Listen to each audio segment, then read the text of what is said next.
నమస్తే మంది రామారావు గారు, వెల్కమ్ టు ఐకాన్ పాలిటిక్స్. నమస్తే బాబు. ఎస్ సార్, ఇప్పుడు కొడాలి నానికి బెయిల్ అనేది మంజూరు చేయడం జరిగింది. షరతులతో కూడిన బెయిల్ అనేది రావడం జరిగింది. సో రాబీ వస్త్ర దుకాణంపై కొడాలి నాని కేసు ఏదైతే ఉందో దానిపై బెయిల్ రావడం జరిగింది. ప్రతి మంగళ శనివారాల్లో గుడివాడ పోలీస్ స్టేషన్ సంతకం పెట్టాలని షరతులతో కూడిన బెయిల్ అనేది కొడాలి నాని గారి రావడం జరిగింది.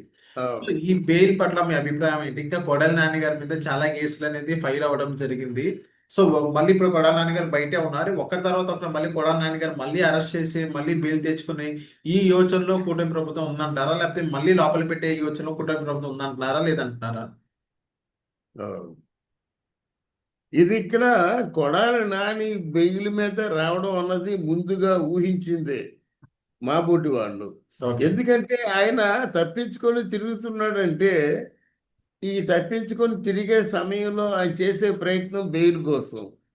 ఇక్కడ ఎవరున్నారో వైసీపీ తరఫున తెలియదు, కానీ మొత్తానికి వైసీపీ పార్టీ వాళ్ళు మాత్రం అన్ని విధాల జడ్జిమెంట్లు, పనిష్మెంట్లు అన్నీ వాళ్ళకు అనుకూలంగా వస్తున్నాయి. ఇది మనం గమనించాలి. రెండవది ఏంటంటే, మళ్ళీ ఇంకోసారి అరెస్ట్ చేసినట్టయితే ఆ కూటమి ప్రభుత్వం ఆలోచించుకోవలసిన విషయం ఒకటి ఉంది.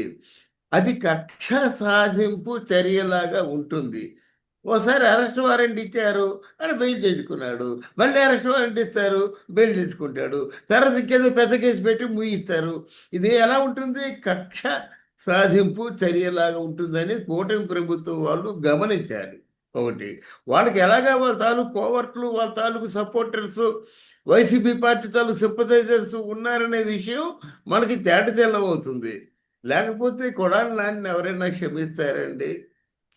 ఎందుకంటే ఒక 14 ఏళ్ళు చీఫ్ మినిస్టర్గా పనిచేసిన వ్యక్తి తాలూకు భార్యని ఆ క్యారెక్టర్ హననం చేసిన తర్వాత ఏ కోర్టు క్షమిస్తుందండి? ఎలా, ఏ ముఖం పెట్టుకొని బెయిల్ ఇస్తారండి? ప్రజల కడుపు ఉడిగిపోతుంది.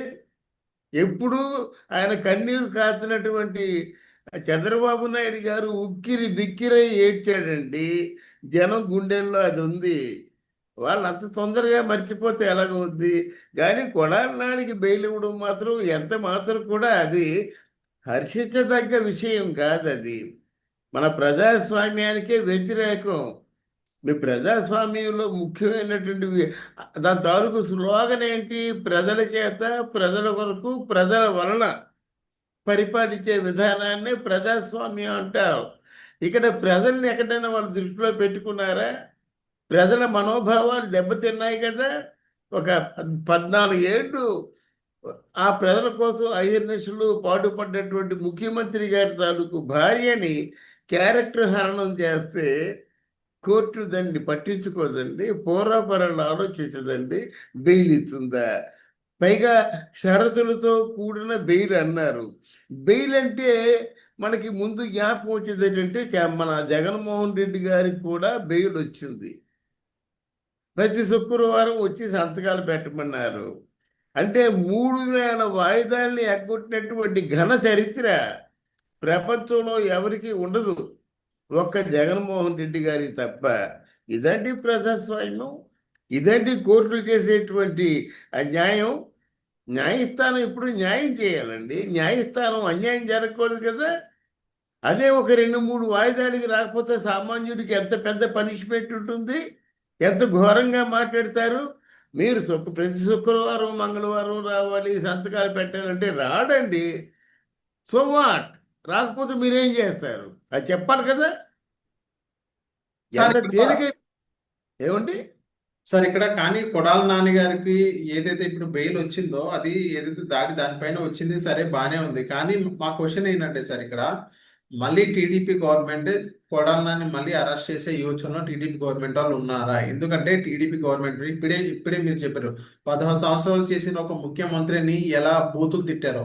సో అలా బూతులు తిట్టిన వ్యక్తి మళ్ళీ వాళ్ళపైన ఏదో ఒక కేసు మళ్ళీ మార్చి మళ్ళీ కేసు పెట్టి మళ్ళీ లోపల పెట్టే యోచనలో ఉన్నారా లేదా అని మా క్వశ్చన్.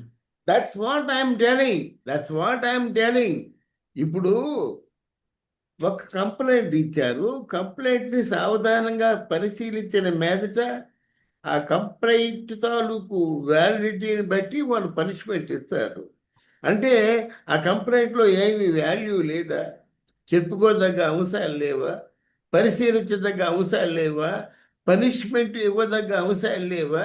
బెయిల్ ఇచ్చి మీరు రండి అంటే అయిపోయింది, తేలిపోయిందండి ఇది. మళ్ళీ వీళ్ళు కంప్లైంట్ ఇచ్చుకోవాలి. అంటే నేను చెప్పేది ఏంటంటే వేసి వన్స్ ఫర్ ఆల్ కంప్లైంట్ ఇచ్చారు.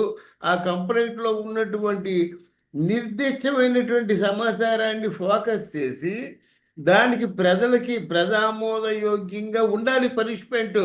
లేకపోతే ప్రజలే చీ అంటారు. అటువంటి పరిస్థితి రాకూడదు.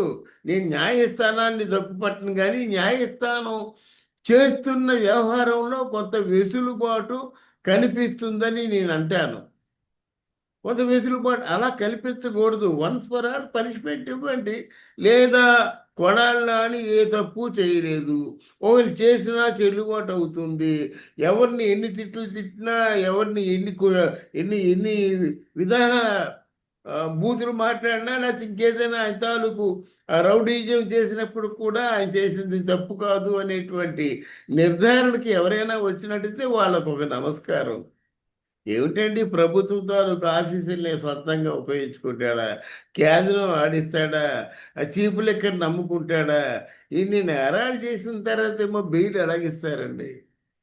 మళ్ళీ ఇంకోసారి కేసు పెడతారు, అది వేరే విషయం. లోకేష్ ఉన్నాడు కదా, ఎట్టి పరిస్థితుల్లో కూడా వాళ్ళని నేను క్షమించను అన్నాడు.